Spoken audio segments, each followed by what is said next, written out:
এই ভিডিঅ'টোত আপোনালোকক হিমাচল প্ৰদেশলৈ আমি কিয় ফুৰিবলৈ গৈছিলোঁ তাৰ মূল উদ্দেশ্যটো কৈ আছোঁ। এয়া আমাৰ চতুৰ্থ দিন আৰু চতুৰ্থ দিনা ব্ৰেকফাষ্ট কৰি মেলি আমি সকলো ৰেডি হ'লোঁ আৰু ইয়াৰ ট্ৰেভেলাৰত আমি যাত্ৰা আৰম্ভ কৰিছোঁ জয়াৰ এখন ধ্বনিৰে।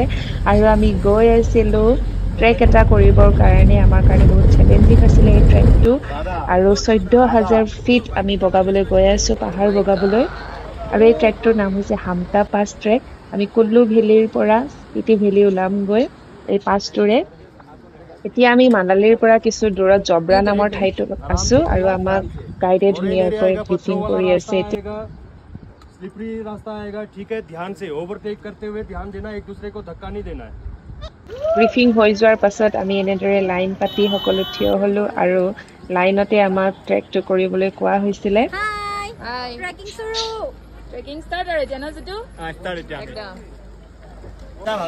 এনেদৰে পাহাৰৰ ওপৰেৰে শিলৰ মাজেৰে বোকা পানী খচি আমি আমাৰ যাত্ৰা আৰম্ভ কৰিছিলোঁ।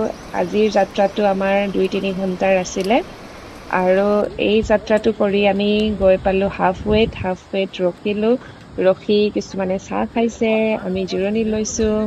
এয়া দ্য পোষ্টাৰ ঘূৰাই আছে আমাৰ গাইডে আৰু শিলত বহি এনেদৰে ভিউ এনজয় কৰিছোঁ। আৰু ভিউটো আপোনালোকে চাওক, পাগল হৈ যাব, ইমান ধুনীয়া ভিউ আৰু আমাৰ সকলোৱে মন ভৰি গৈছিলে। ভাগৰ লাগিলে এনেদৰে অলপ ৰখি দিওঁ, বহি দিওঁ আৰু আকৌ খোজকাঢ়োঁ। কোলাহলৰ পৰা দূৰত, মোবাইল নেটৱৰ্ক নথকা ঠাই, কেৱল প্ৰকৃতি। আৰু ফাইনেলি আমি আমাৰ কেম্প চাইট গৈ পালোঁ। আমি চাহত লাগি গৈছোঁ পুৰা।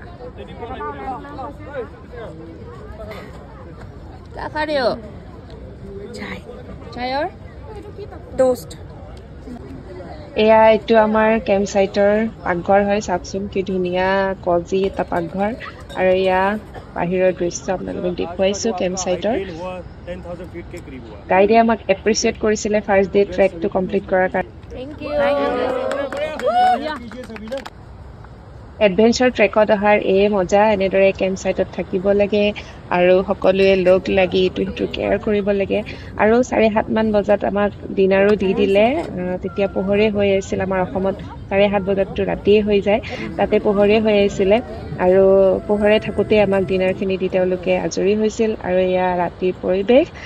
ৰাতি আমি শিল এচটাত বহি কিছু গানো গালোঁ। আজিলৈ আহিছোঁ, আজিৰ ভিডিঅ'টো অকণমান দীঘলীয়া হৈছে। নেক্সট আৰু 4 দিনৰ যাত্ৰা আপোনালোকক দেখুৱাম।